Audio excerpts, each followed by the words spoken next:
Y aquí está la entrevista anunciada con el senador Marco Rubio desde Washington. Senador, buenas noches. A punto de cumplirse 8 meses del reconocimiento por parte de Estados Unidos de Juan Guaidó como presidente legítimo de Venezuela, ¿considera usted que haya recibido todo el apoyo posible de Washington? ¿Está la crisis venezolana en un impasse sin posibilidades de sacar a Nicolás Maduro del poder? A mi pensamiento, nosotros hemos hecho todo lo posible para apoyar a Juan Guaidó y al gobierno legítimo y democrático, incluso liderar más de 50 países que ahora lo apoyan, todo el trabajo que se ha hecho en la OEA. Obviamente es una tarea difícil, no es fácil remover del poder a una dictadura que también es un elemento de crimen organizado.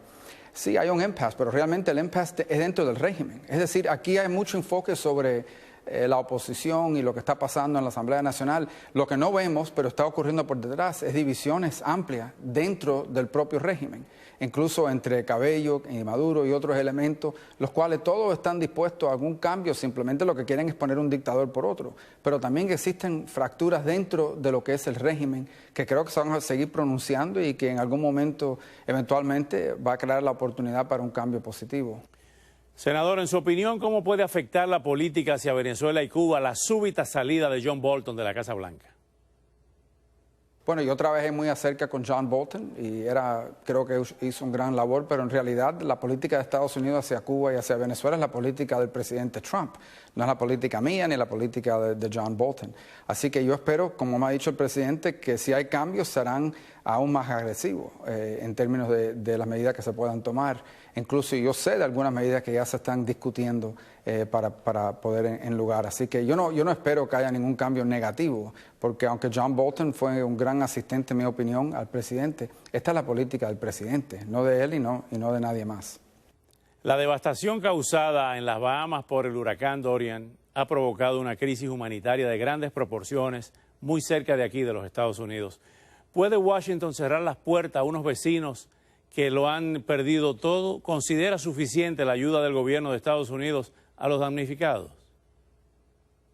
Primero, los Estados Unidos no le han cerrado la puerta a nadie. Más de 4.000 personas de las Bahamas ya han entrado a Estados Unidos a través de un sistema de viaje que es uno de los más flexibles de todo el hemisferio. Es decir, nosotros no tenemos un problema migratorio de personas de las Bahamas tratando de entrar ilegalmente a Estados Unidos, y eso sigue. Y hay más de 4.000 personas y mi oficina ha procesado algunos también y ha ayudado con eso. Así que aquí no se le ha cerrado la puerta a nadie, simplemente se ha pedido que se cumpla con los requisitos que hasta el gobierno de las Bahamas quiere que se cumplan.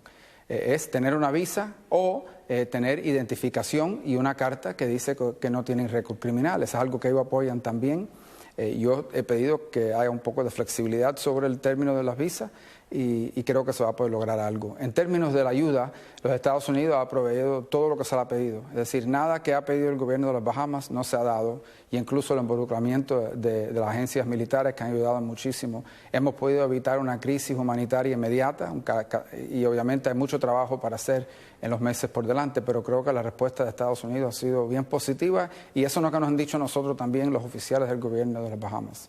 Siguiendo con el tema migratorio, las deportaciones sin precedentes de decenas de cubanos, el endurecimiento de los requisitos en las fronteras, el cierre virtual de los trámites migratorios en La Habana y la negativa de conceder un TPS a los venezolanos en Estados Unidos son coherentes con la política de la administración Trump hacia Cuba y Venezuela.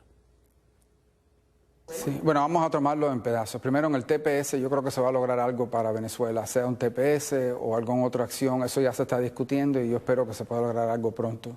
Hemos avanzado bastante en nuestras conversaciones con la Casa Blanca.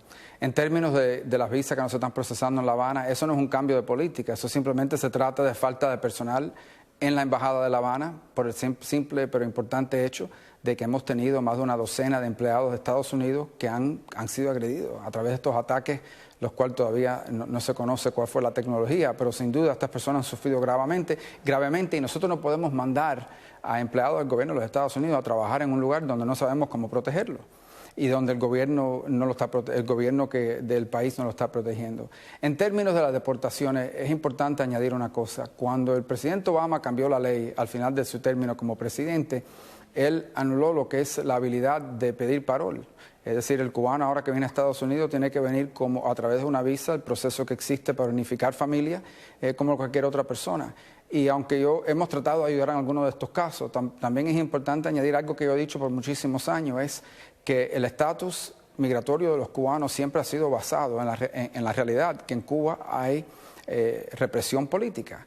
Y entonces el cubano se ha tratado como un exiliado político.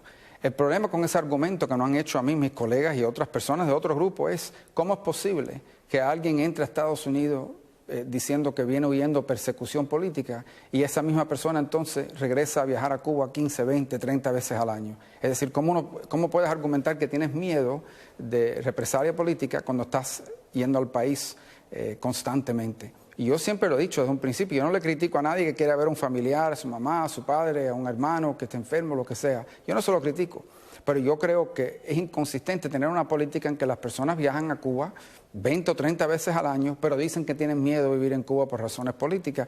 Y desafortunadamente eso ha tenido un impacto sobre la ley migratoria de Estados Unidos. Así que nosotros seguiremos proveyendo la ayuda a esas personas que vienen a nuestra oficina a ver si se puede hacer algo en uno de sus casos. Pero la realidad es que la ley de Estados Unidos fue cambiada bajo Barack Obama y ya el sistema de parol ya no existe.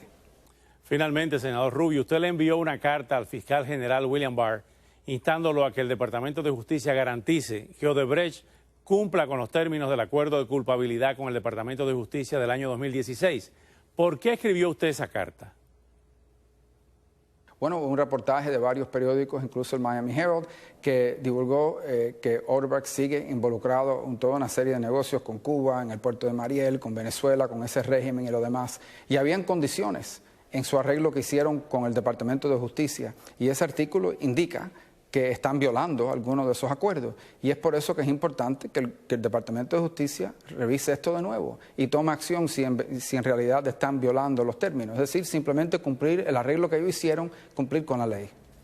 Gracias, senador Marco Rubio, por concedernos esta entrevista en el día de hoy. Regresamos de inmediato.